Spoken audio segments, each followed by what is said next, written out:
Вториот инцидент се однесува на вработен наш во општината. Ние денеска поднесуваме кривична пријава како општина кон непознат сторител, бидејќи ниту знаеме, ниту можеме да прејудицираме кој се нафрлил на нашиот вработен. Дали знаете, можеби некој од нападнатите или можеби тепачите? Она што го слушнав се само шпекулации за луѓе кои што се нападнати. Член на Го сакам водно, потоа Го сакам водно вели не е точно, не е наш член, така да додека не излезе официјалниот билтен од МВР, не би сакал да прејудицирам и да кажувам кој бил и како бил. Саша Спасовски, дали ви е познато тоа име и презиме? Да, познавам таков човек. Видовме дека имате и фотографии заедно со него, а токму против него е поднесена едната пријава. Можно е. Затоа ви реков да го почекаме билтенот. Апсолутно познавам таков човек, го познавам од многу одамна.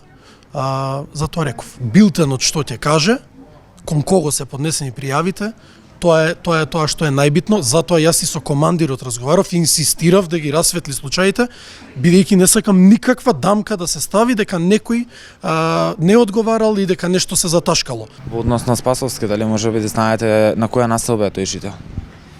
Во Козле некаде. Не ме фаќате за збор, точно некаде во Козле.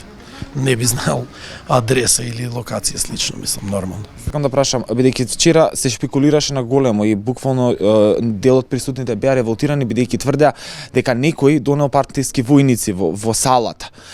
Дали тоа е така, бидејќи се имаме уште една коинциденција каде што вие го познавате, не ни кажавте од каде го познавате лицето, но веројатно видовме дека има и по партиски собири си имате фотографирано со него. Дали има такво нешто на што тие вела дека се случува? Апсолутно нема такво нешто, тоа ви го гарантирам.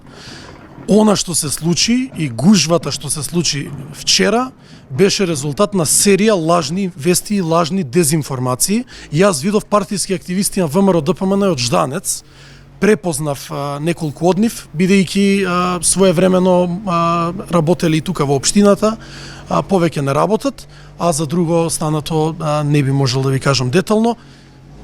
Жал ми е што лажните вести убедија и луѓе за кои што не се однесува дупот, дека се однесува и за нивната населба, што не беше точно. И што и во вчерашниот, и во завчерашниот ден, повеќе пати за повеќе медиуми потенцирав. Дупот е за Трнодол, дупот е за делот Козле, алудирајќи дека тие се луѓето што треба да бидат засегнати.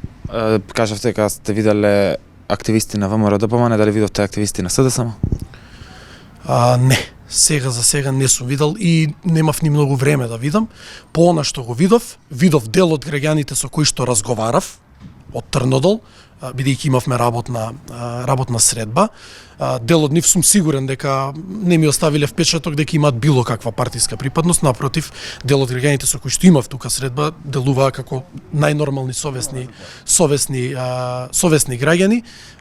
Другото малку... Саша Спасовски не е партиски активист? Саша Спасовски може да е партиски член, меѓутоа таму да бил како активист или некој да го пратил, тоа најверојатно ќе треба да го прашате него, а јас ви гарантирам дека загарантирано СДСМ не пратило никого организирано да оди таму. Дали мислите дека ВМРО ДПМН пратило тогаш? Кон тоа идете? Кон тоа целите? Не можем и тоа да го кажам со сигурност и би било малку несериозно градоначалникот да каже нешто со сигурност што се однесува на друг субјект. Дали биле или не биле, прашите ги во ВМРО ДПМН, јас не би коментирал, иако тезите и настапите на одредени медиуми блиски до ВМРО ДПМН, особено денеска и вчера на вечерта, алудираат дека тие сакаат да соберат некакви поени. А дали организирале луѓе или не би било стварно некоректно да кажам, бидејќи немам информација, немам сигурен доказ дека тоа се случило.